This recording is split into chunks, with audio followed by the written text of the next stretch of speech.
নমস্কার বন্ধুরা, আমি অসীমা আরেকবার চলে এসেছি একটি নতুন রান্নার ভিডিও নিয়ে অসীমার রেসিপিতে। আজকে আমি বানাবো সবজির পকোড়া। সবজির পকোড়া বানানোর জন্য আমি এখানে বাঁধাকপি কুচি করে নিয়েছি গাজর আর নিয়েছি ক্যাপসিকাম। এখানে নিয়েছি পেঁয়াজ কুচি করা, ধনেপাতা কুচি, লঙ্কা কুচি, লবণ, হলুদ। এখানে একটা আমি ভাজা মশলা তৈরি করে নিয়েছি। এখানে আছে মৌরি, জিরে আর শুকনো লঙ্কা। এটাকে আমি ভেজে নিয়ে গুঁড়ো করে নিয়েছি। আর লাগবে আমার বেসন, ভাজার জন্য লাগবে সাদা তেল। সবজিগুলোকে আমি সব মিশিয়ে নিয়েছি। এবার এর মধ্যে আমি দিয়ে দেব কুচি করে রাখা পেঁয়াজ,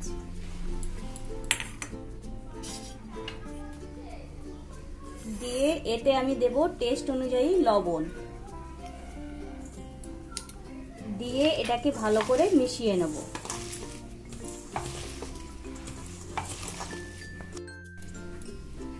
এভাবে ভালো করে মিশিয়ে নিয়ে এটাকে আমি 10 মিনিট রেখে দেব।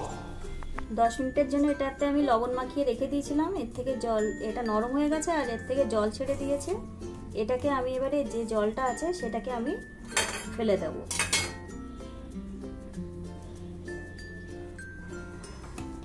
ফেলে দিয়ে বাকি যে মশলাগুলো আছে আমি এতে দিয়ে দেব। এতে দেব লঙ্কা, ধনেপাতা কুচি, হলুদ গুঁড়ো আর দেব ভাজা মশলাটা। এবারে এর মধ্যে দেব আমি বেসন,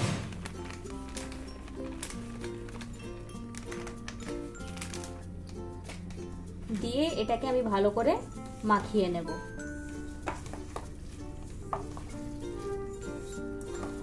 বেসন দিয়ে সবজিগুলোকে আমি এভাবে মাখিয়ে নিয়েছি।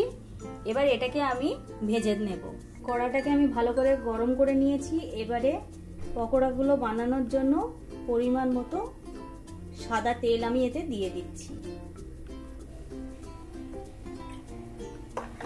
তেলটাকে আমি ভালো করে গরম করে নেব। তেলটাকে আমি ভালো করে গরম করে নিয়েছি। এবারে আঁচটাকে আমি একদম কমিয়ে দেব। দিয়ে সবজিগুলোকে আমি এইভাবে ছোট ছোট পকোড়া আকারে তেলের মধ্যে ছেড়ে দেব।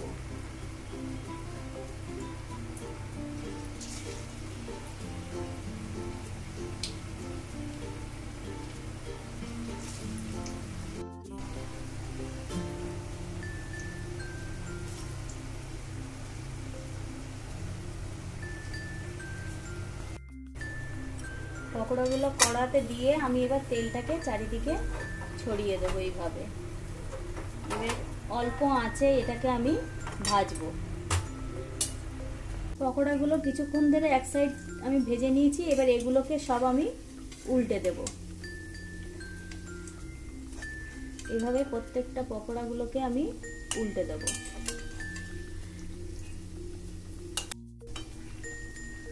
এবার আরেক সাইড আমি ভেজে নেব। বন্ধুরা, আমার কাছে যে সবজিগুলো ছিল আমি সেই সবজিগুলো দিয়েই পকোড়াগুলো বানিয়েছি।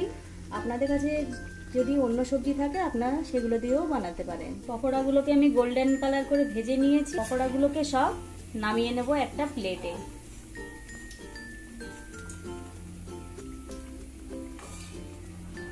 একটা প্লেটের মধ্যে এগুলোকে আমি নামিয়ে নিচ্ছি।